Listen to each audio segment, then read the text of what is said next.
boa tarde. Eu sou a doutora Sueli Vieira Araújo, sou médica, sou pós-graduada em Medicina Integrativa pelo Hospital Albert Einstein e estou finalizando também a pós-graduação em Nutrologia pela Abram.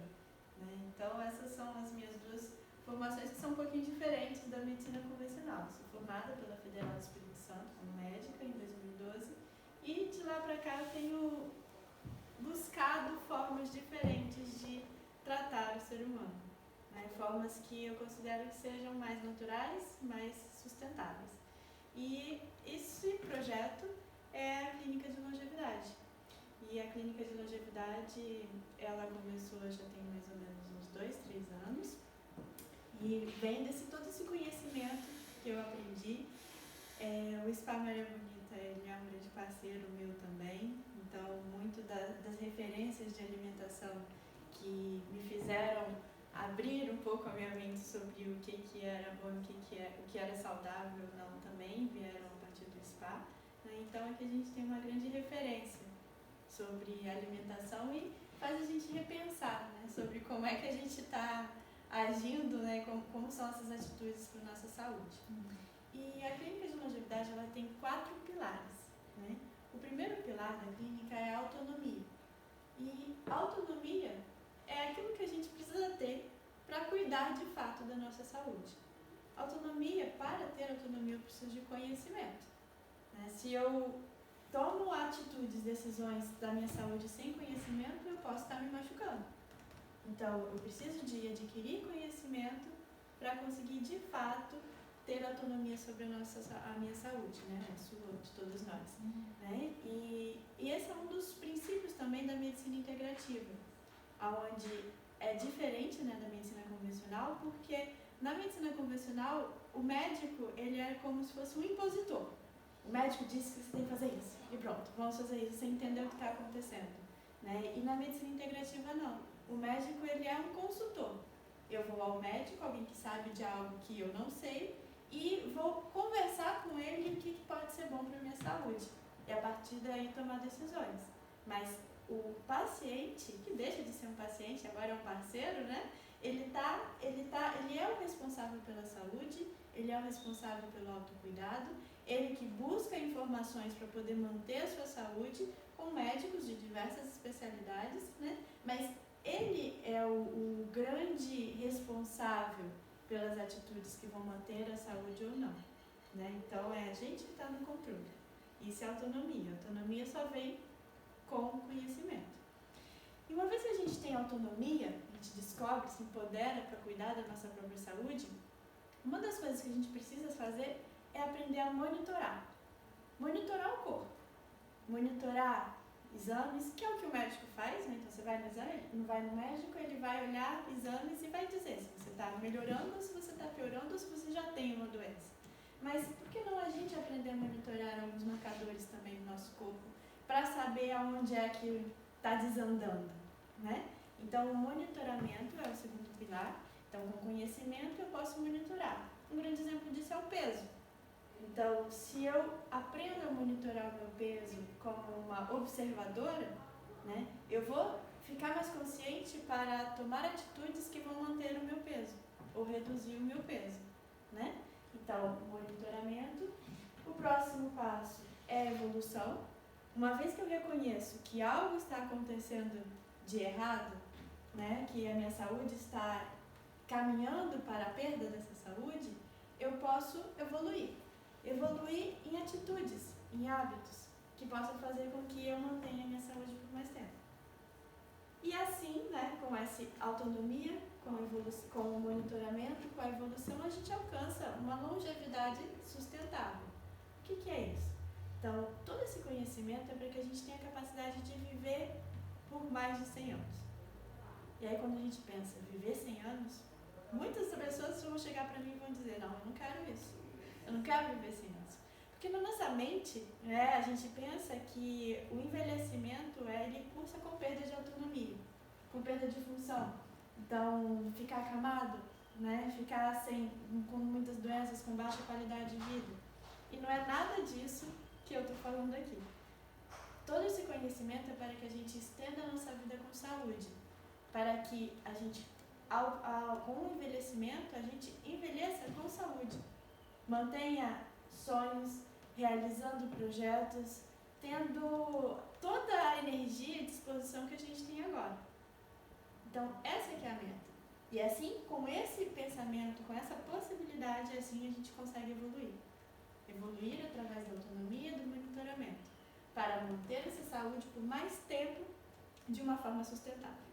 E aí, o que é a sustentabilidade? Sustentabilidade significa que tudo quanto é atitude que eu utilize para manter a minha saúde seja algo que eu realmente consiga prover.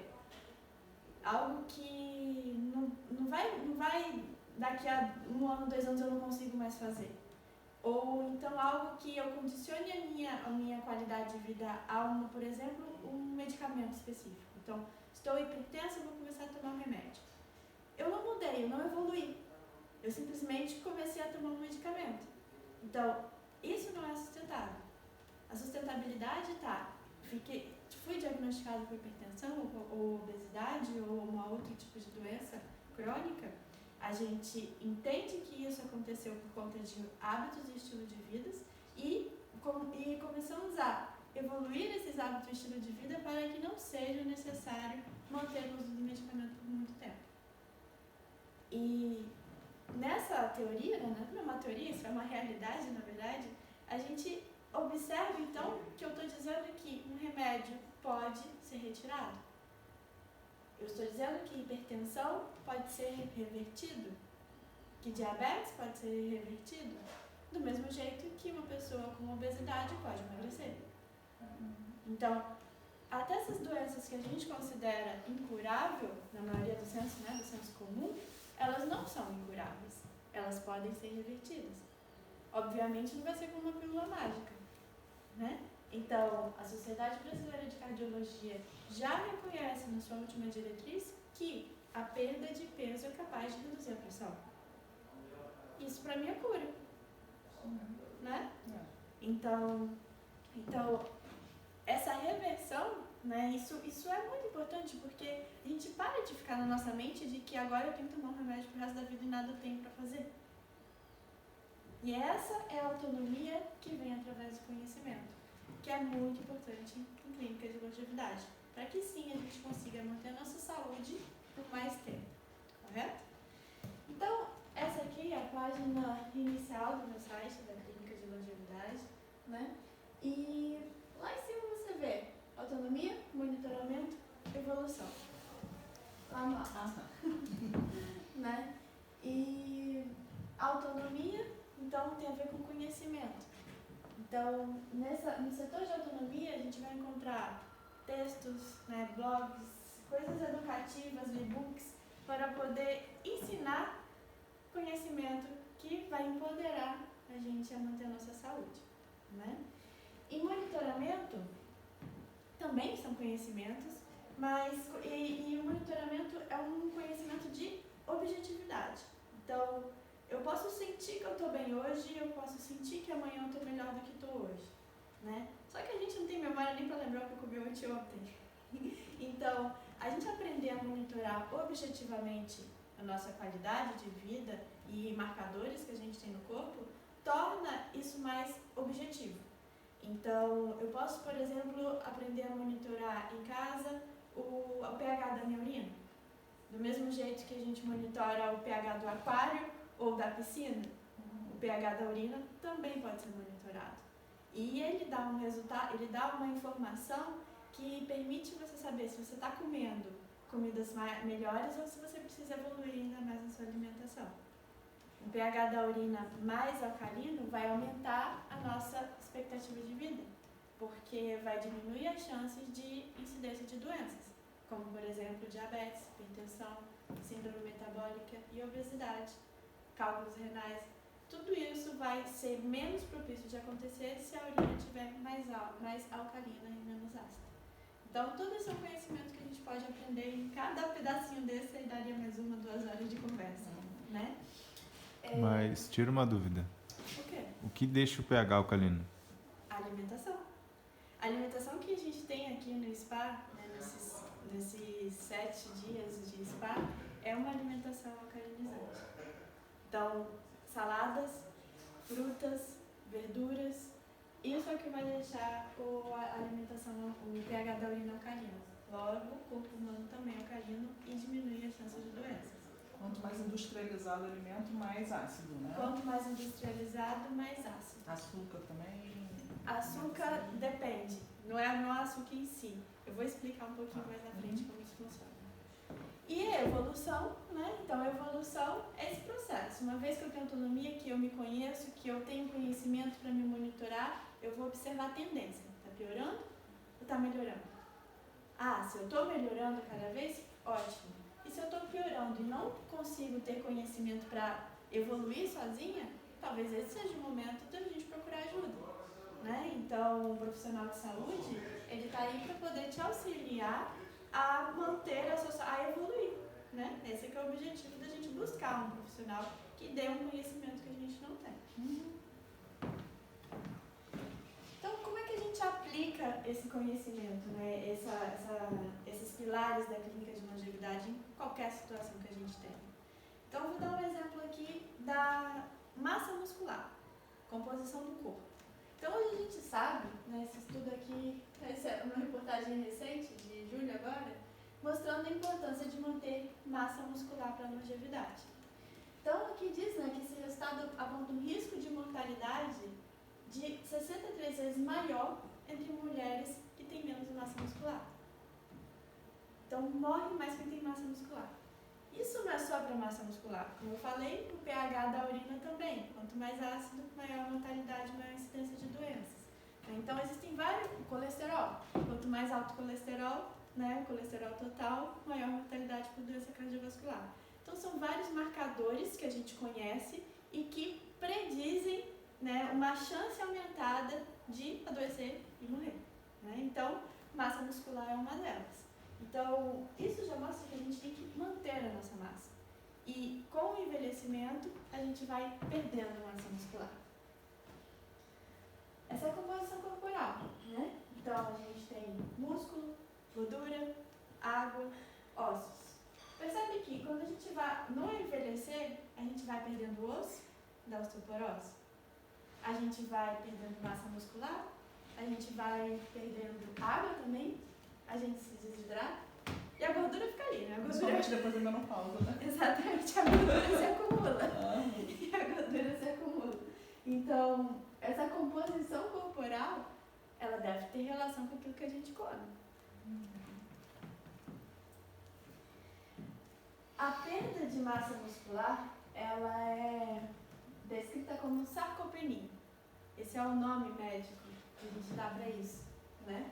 E aqui a gente tem essa foto, né? Um indivíduo obeso. Então, apesar de volumoso, tem menos músculo que a pessoa normal, né? Então, mesmo obesos podem ter sarcopenia. A gente chama isso de obesidade sarcopênica. Já os idosos mais idosos, eles vão perder tudo. Eles vão perder massa e vão perder gordura também, né? Esse aparelho é um aparelho de ultrassom que consegue mensurar a fibra muscular. A fibra não, o músculo, realmente, né? Então, essa aqui é até a imagem do ultrassom da minha perna. É um ultrassom específico, você não vai conseguir, né, avaliar num exame de ultrassom normal, né? E esse daqui é o meu namorado. Então, a gente consegue ver aqui esse pedaço aqui de cima. Então, é como se o transdutor, né, ele vem da pele para dentro, por profundidade. Então, aqui eu tenho tecido de gordura. Esse daqui é a fáscia muscular que vai delimitar o músculo. Esse aqui é o primeiro músculo do quadríceps femoral, reto femoral, e esse aqui é o vasto intermediário. Então, daqui até... E aqui já é osso. Então, daqui até aqui é o meu músculo. E esse aqui é gordura. Ele tem menos gordura.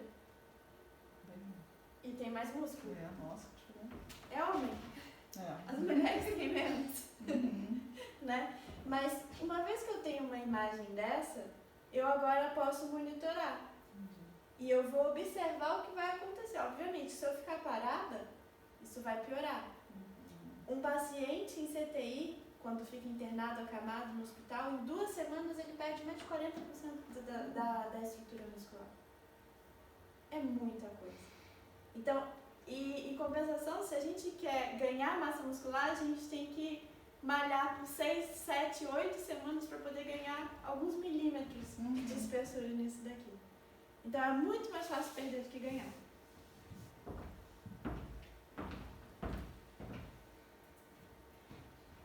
Aqui tem a imagem do abdômen, nossa barriga, né? E essa daqui é a dele e essa é a minha. Percebe que a dele está mais escura? E a minha tem pontos mais claros dentro?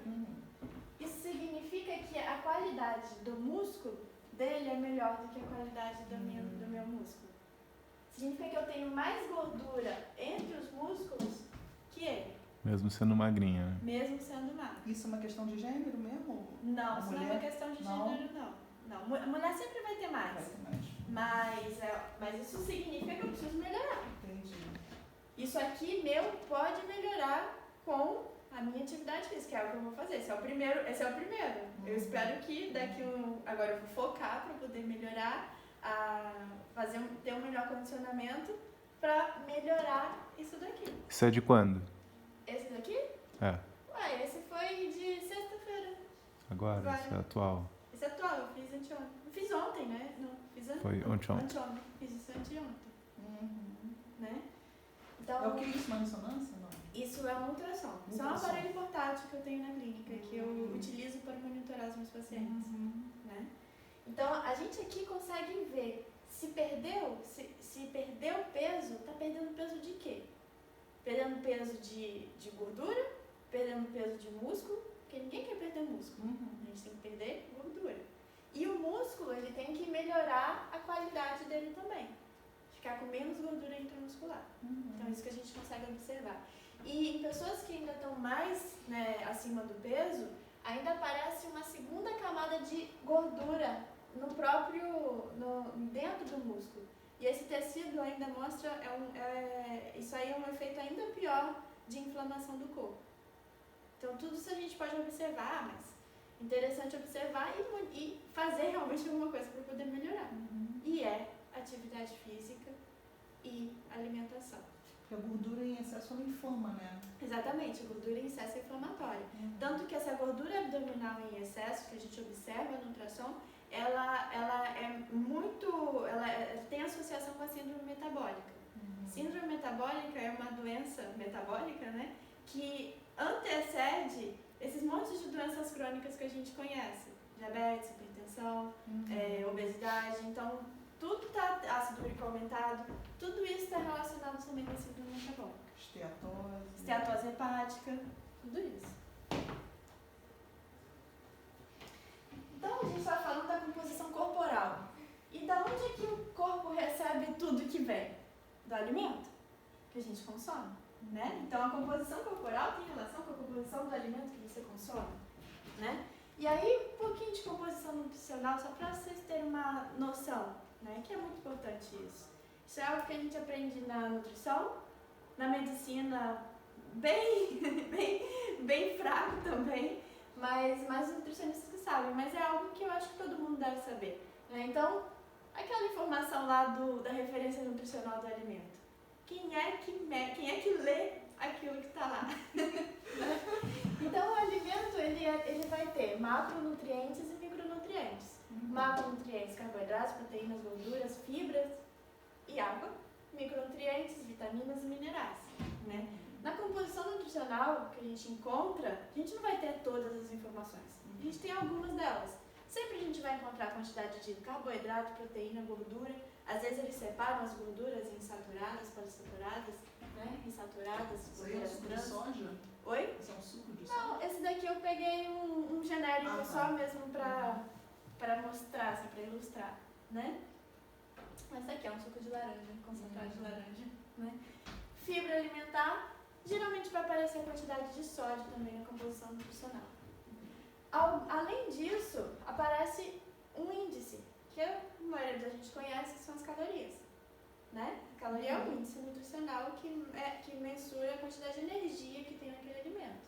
Outros índices talvez você conheça, como por exemplo o índice glicêmico, que não aparece aqui em cima, mas ele está relacionado com a quantidade de glicose, de açúcar que tem no alimento.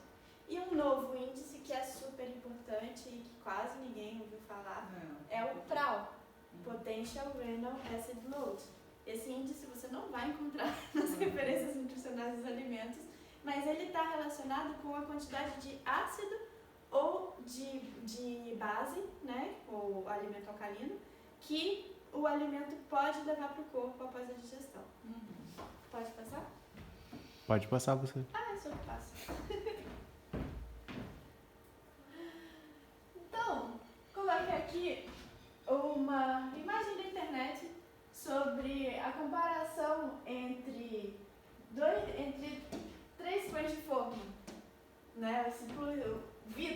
O Plus Vita, Nutella Vita, né? Então aqui você tem um pão de forma light, um que eles colocam na embalagem com grãos e castanhas e o outro com 12 grãos, né? E aí a comparação desses produtos industrializados, né? Alimentos industrializados, quantidade de carboidrato e aqui açúcares, então aqui eu considero que esse açúcar deve ser açúcar adicionado, né? Então tem um carboidrato que tem no trigo, por exemplo, e foi adicionado, mas açúcar para ele ficar docinho, né? Adicionou açúcar refinado. Quantidade de proteínas, que possivelmente vem do trigo, né? E outros grãos, obviamente todos os grãos vão ter proteínas. Quantidade de gordura, né? Colesterol não vai ter, porque é um alimento de origem vegetal. Fibra, olha a quantidade de fibra, 5,3 gramas, 3,7. E sódio, 136, 244 miligramas de sódio, 197 miligramas de sódio. A gente sempre observa na referência nutricional do alimento a porção que isso aqui está falando. Então isso aqui é para 50 gramas desse pão.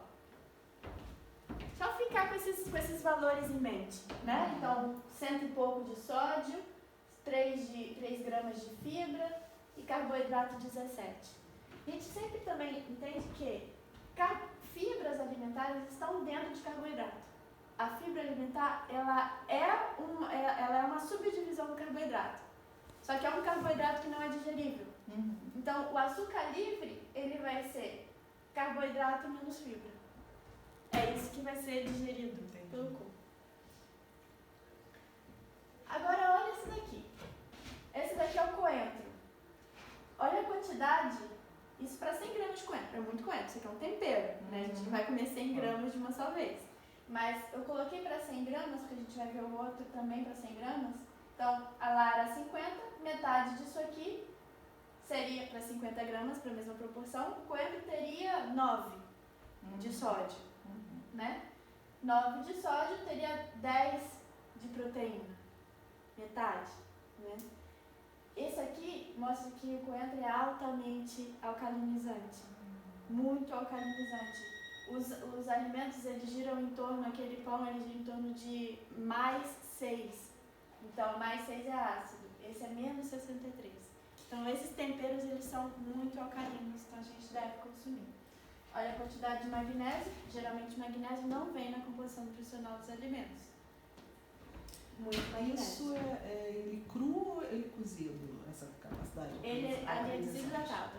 Desidratado? Aqui ele está desidratado. Também dá essa... Se ele está desidratado, significa que tem menos água. Né? Então, se eu coloco mais água, eu vou diminuir aquelas referências, porque entra a água. Entendeu? Entendi. Agora, olha o feijão. Mas ele continua com as Sim, as propriedades continuam lá. O feijão, ele também é alcalino, porque é negativo, de PRAL. Ele tem carboidrato? 58. Tem. Isso é para 100 gramas. Lembra que é para 100. Né? Se a gente olhar esse daqui, tem 16 gramas de carboidrato. Né? O feijão tem mais carboidrato. Então, 58 metade, 58, 26 para 50 gramas. Né? Só que, olha o quanto que é de fibra. 21 gramas. é muita fibra comparado ao carboidrato. Então, ele tem mais fibra do que o pão integral, que só tinha 5, olha lá, fibra alimentar 5 gramas. Isso significa que o alimento in natura, ele tem muito mais fibra, muito mais. E olha a quantidade de sódio, indetectável, não tem sódio. Enquanto o alimento industrializado tinha mais entre 200 miligramas de sódio. É muito sódio para o alimento industrializado, que é adicionado também. Então, sempre o alimento in natura ele vai ser melhor para a gente consumir. E esse é um dos motivos que eles são acidificantes, né? E eles pioram a saúde do corpo. Porque é a quantidade de sódio que tem no alimento, uma das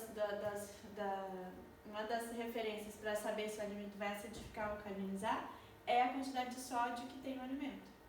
Quanto mais sódio tiver, mais ele vai ser acidificante também. Esse aqui é um aplicativo da clínica, né? Esse aplicativo você consegue ter essas referências nutricionais de um monte de alimentos, sempre in natura, né? E aí ele só está disponível para iPhone, mas você consegue saber quanto de proteína, de gordura, de carboidrato e também o valor de Prau, que é aquele índice que determina se o alimento vai acidificar ou alcalinizar o corpo. Isso tem como baixar o aplicativo? Tem como baixar o aplicativo. Você pode baixar se você tiver iPhone, né? Ele só serve para iPhone. Só para iPhone? Só para iPhone, né? Por enquanto. Por enquanto, né? A clínica de longevidade, ela também faz alguns tratamentos, né? Umas terapias que podem ajudar naquele processo evolutivo. Lembrando que qualquer terapia, né? Ou seja, alguma coisa que outro vai fazer, ele serve para te colocar no eixo. Porque não é sustentável que você se mantenha fazendo terapias. São mudanças de hábito e estilo de vida que vão manter a nossa saúde por mais tempo. Isso é muito importante. Mas nesse caminho, pode ser que algumas terapias vão te ajudar a alcançar uma meta mais rápido. E aí uma das terapias que eu faço na clínica é a terapia de nutrição endovenosa ou intramuscular. Como é o nome? Essa daqui é o uso de nutrientes. Então, o uso de nutrientes por via endovenosa, intramuscular ou até oral, né? Oral é o que todo mundo conhece, né? Mas ela ajuda a gente a repor nutrientes de uma forma mais rápida para você perceber aonde é que você pode chegar se você evoluir na sua alimentação. Né? Então, em uma única sessão, a gente pode sentir essa melhora de bem-estar, de energia. E isso mostra que tem que evoluir na alimentação. Porque não tá, a alimentação do jeito que está não está sendo suficiente para poder manter esse bem-estar. E o que aconteceu? A terapia de quelação de metais pesados, ela serve para ajudar a gente a retirar metais pesados do nosso corpo. Chumbo, mercúrio, arsênio, cádmio, alumínio, níquel.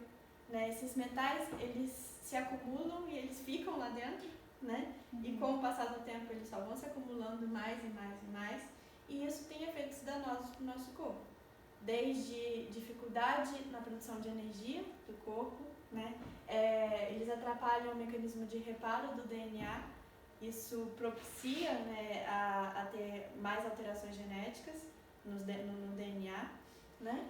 Então, não genético de nascença, mas de alterações no próprio gene que vão atrapalhar, né, a funcionalidade do corpo, né? Então, a gente precisa retirar esses metais. Como é que faz? Como é que é? A terapia de quelação, ela pode ser feita por via oral ou por via endovenosa também. Existe um teste, que é o teste provocativo, que a gente faz o EDTA. O EDTA é uma substância desde a década de 50, ela é conhecida na indústria para conservar coisas, então você vai ver isso em cosmético, vai ver isso em alimentos, e ele tem a propriedade de grudar nos metais tóxicos e eliminar esse metal da urina. Então, o EDTA ele é padrão ouro na medicina convencional para uma intoxicação de chumbo aguda. Então, se comer chumbo e ter que tirar, qualquer médico vai dar o EDTA para poder resolver isso, né? Só que a intoxicação crônica por metais pesados ainda é uma coisa meio desconhecida dentro da medicina. Não é algo que a gente conversa, né? Não é algo que está no senso comum, embora já haja muitas pesquisas científicas a respeito disso. Então, a gente usa o EDTA para encontrar essa intoxicação crônica a partir de um teste onde eu faço um soro com EDTA e aí coleto a urina de 3 horas após o soro, porque o EDTA ele vai lavar, né, o corpo vai tirar, e a partir daí eu vou determinar quais são os metais que estão em maior quantidade no corpo. E aí a gente faz terapias para poder reduzir. Né? A terapia neural, que também é uma prática que eu utilizo na clínica de longevidade, onde a gente pesquisa na história de vida do paciente aquilo que pode ter relação com a doença. Geralmente traumas físicos e emocionais. Então, apesar de uma pessoa estar obesa, estar comendo um monte de coisas que não são bem boas para ela, o diabetes surge num determinado momento da vida dela, quando perdeu o emprego, quando se separou do marido, quando fez uma cirurgia. Então, os fatores de riscos, eles estavam ali, sempre esteve ali, mas houve um trauma emocional ou físico que desencadeou a doença. Então, a terapia neural, ela age nesse sentido, de reconhecer esses traumas e tentar melhorar o impacto desses traumas na saúde do corpo. Isso pode fazer com que a doença melhore, né, amenize com menos medicamentos. E a ozonioterapia, né, a ozonioterapia é o uso do gás ozônio para tratar inflamação, dores, né, muito mesmo para analgesia, para doenças cardiovasculares. Tem uma gama de uso terapêutico do ozônio, e aí na clínica eu uso mais para dores articulares. Né? Esse é o uso que eu utilizo melhor.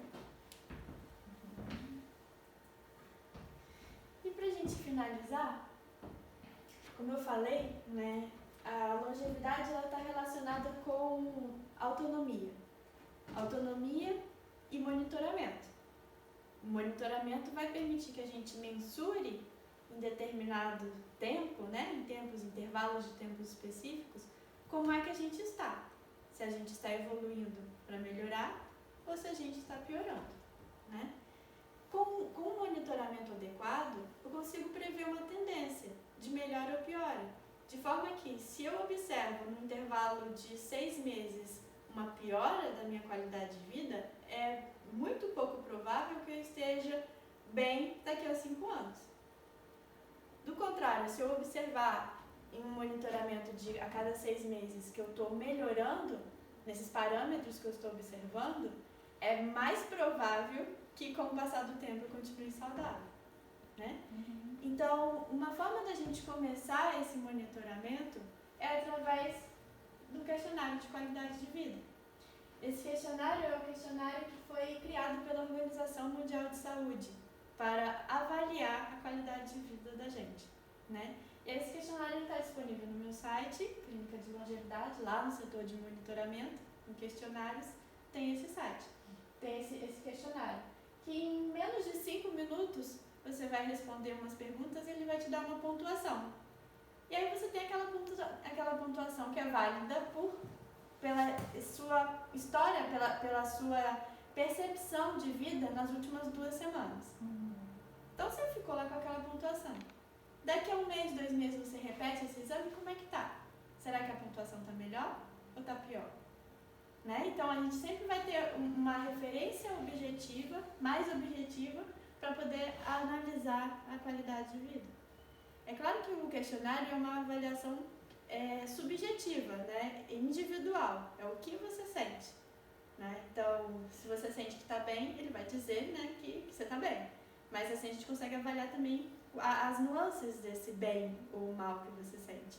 E a partir dele, a gente pode descobrir também outras coisas que podem evoluir na sua qualidade de vida. Né? Então, se sente dores, se tem alguma doença, se toma algum remédio. E aí, reconhecer pontos específicos onde você pode evoluir e melhorar. Né? Eu atendo em Niterói e no SPA de Ipanema também. Né? Ipanema no SPA mesmo, Maria no SPA, Bonita, né? No SPA E Niterói onde? Niterói fica na minha clínica de Niterói mesmo, fica em Pendotiba. Você mora em Niterói? Moro. Ai, que Morar em legal. Pendotiba. Né? Então, Legal. fica em Pendotiba, no shopping chamado Shopping Futura, que é um shopping, sabe qual é? Sei, claro. Então, a clínica fica lá no Shopping Futura e em Ipanema, na mesma Municipal Maria Bonita. Né? E aí tá o site, Clínica de Longevidade, lá tem um monte de informação, você também consegue fazer o questionário. É isso, né? Alguma dúvida? Eu queria saber assim, isso já tem pesquisas assim com relação a essas técnicas, esses, Quais? essas Todas. que você falou, né? Então, De relação, primeiro- essas terapias que você Sim, faz. a assim. primeira... Isso já tem algum tempo, assim, quanto tempo tem a medicina integrativa? Assim? Fiquei mais curiosa. Assim. Então, a medicina integrativa, né, ela está sendo difundida no Brasil, o conceito de medicina integrativa, pelo Hospital Albert Einstein. Então, essa pós-graduação, ela tem sido bem, assim, útil para poder conceituar o que é a medicina integrativa. E a medicina integrativa, ela tem alguns pilares, né? Ela é voltada, o paciente, ela está no centro, né? A gente estimula a responsabilidade do paciente, o autocuidado, dá conhecimento para o paciente, né? Então, isso, e ela também é baseada em evidências.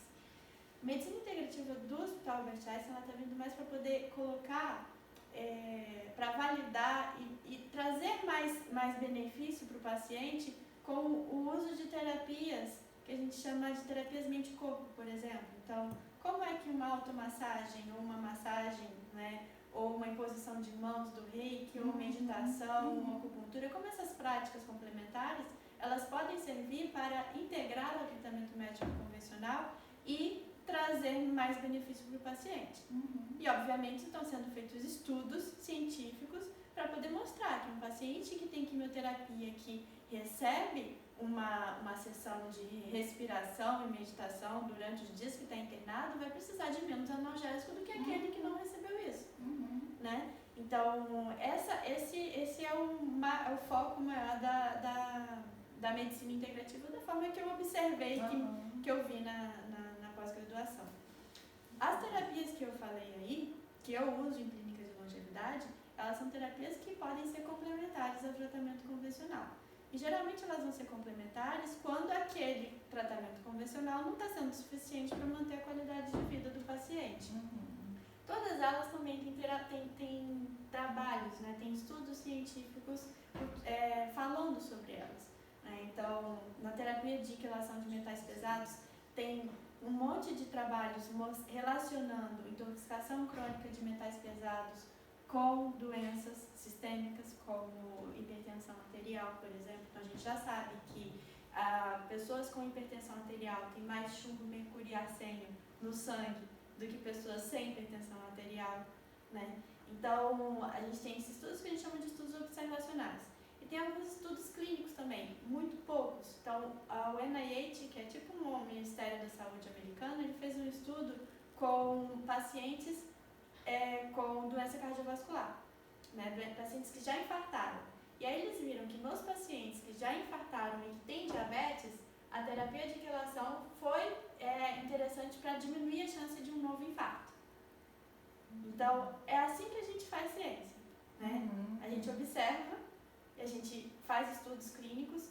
Os estudos clínicos, alguns deles são poucos, né? E algumas terapias é difícil também a gente definir, igual tomar um remédio, né? Porque a ciência ela tem níveis de evidência. Eu tenho a evidência mais top de todas, né? Que é um estudo, por exemplo, no ensaio clínico, é um estudo duplo cego randomizado, em que a gente divide esse grupo aqui, metade para lá, metade para cá. Eu dou algo para esse grupo que não sabe o que é, né? Na verdade, você não sabe quem é que está te tratando, eu também não sei para quem eu estou tratando, e eu também não sei qual é o remédio que cada um está recebendo. Então, ninguém está sabendo de nada.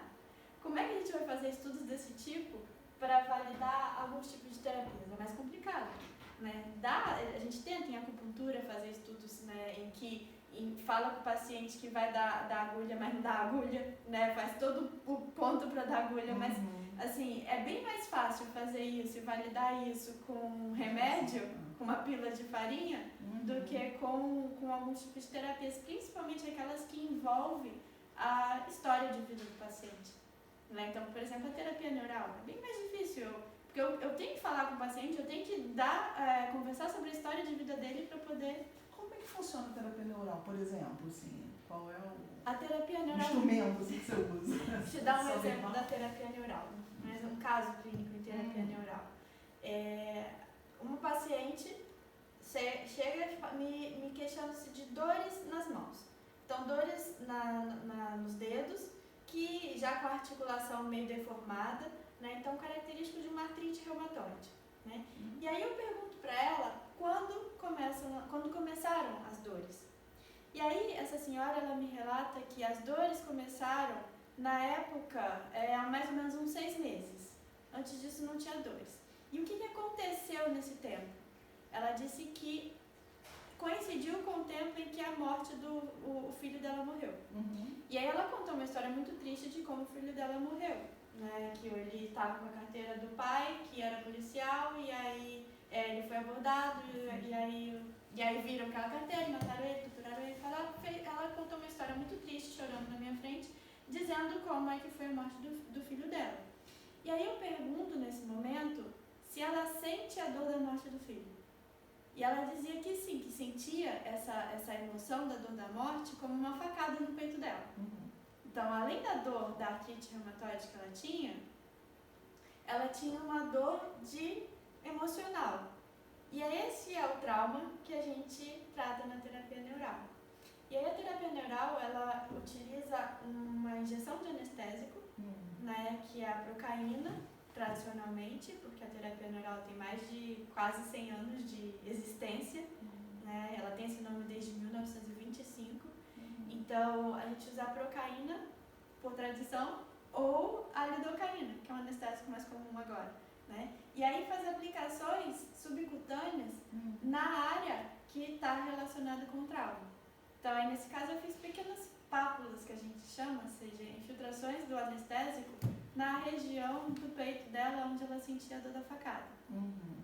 E aí, quando eu fiz isso, antes a gente sempre pergunta, né? Me pede para mexer a mão, e ela tinha uma dificuldade de fechar a mão e de abrir a mão. E aí, logo que eu fiz, o que ela percebeu? Ela percebeu uma melhora da mobilidade da mão e percebeu também alívio da dor. Esse fenômeno de alívio da dor em segundos, quando eu uso um anestésico num local diferente da onde dói, né? Ou seja, não estou dando no dedo porque a dor dói no dedo, eu estou dando à distância ou em algum foco dentário. E ele não tem um efeito sistêmico, ele tem um efeito só local, esse anestésico? Então, o efeito anestésico é local. Então, se eu anestesio aqui está anestesiado. Só que o que a gente observa no fenômeno da terapia neural é que ocorre um efeito sistêmico, porque a dor desaparece à distância. Né? Então, esse fenômeno é o fenômeno de Runeke.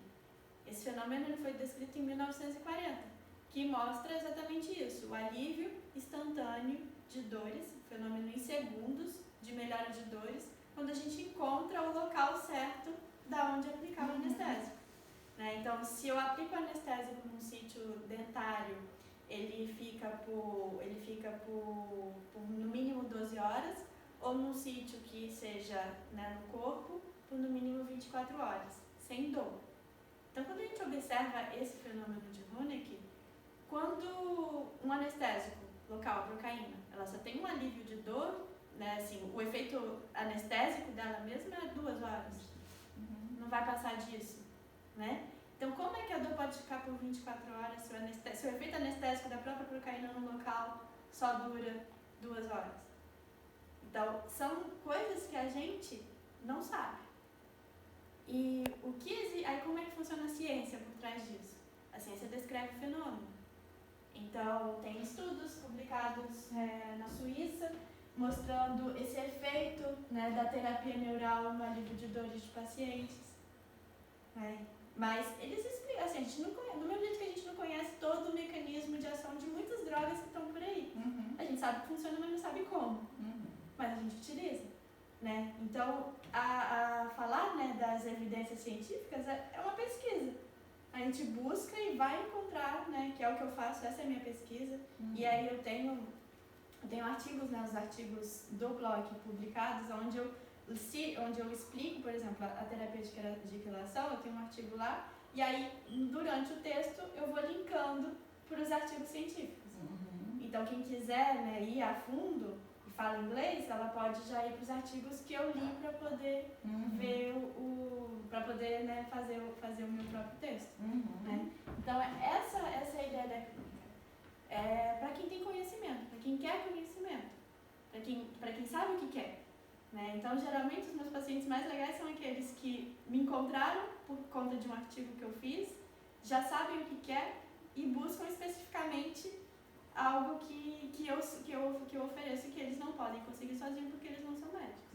Né? Então, tanto a terapia neural, quanto a ozonioterapia, quanto a terapia de calação e o uso de nutrientes, né, também tem uma gama de estudos. E aí, assim, se eu quiser parar hoje só pesquisar, eu vou demorar séculos para conseguir pegar todas essas informações para poder colocar. Né? Mas o que? Acho bacana esse questionário, né, de qualidade de vida e também interessante a avaliação. Né? A avaliação que a gente faça a imagem, né, a imagem do músculo e ter esse monitoramento, tanto do músculo quanto monitoramento bioquímico mesmo, para que a gente mantenha a nossa saúde e consiga chegar nesse projeto de viver mais por mais tempo. Quais os serviços que estão dispostos no SPA? Aqui no SPA eu faço a avaliação de composição corporal com ultrassom, né? E consulta médica também. Aqui você mostrou foto, né? É isso. Isso, a avaliação de composição corporal. E dá mesmo a avaliação de composição corporal e aí recebe o pedido de exames e aí depois agenda uma consulta médica pra gente avaliar tudo isso lá em Ipanema ou em Niterói. É isso. Muito legal.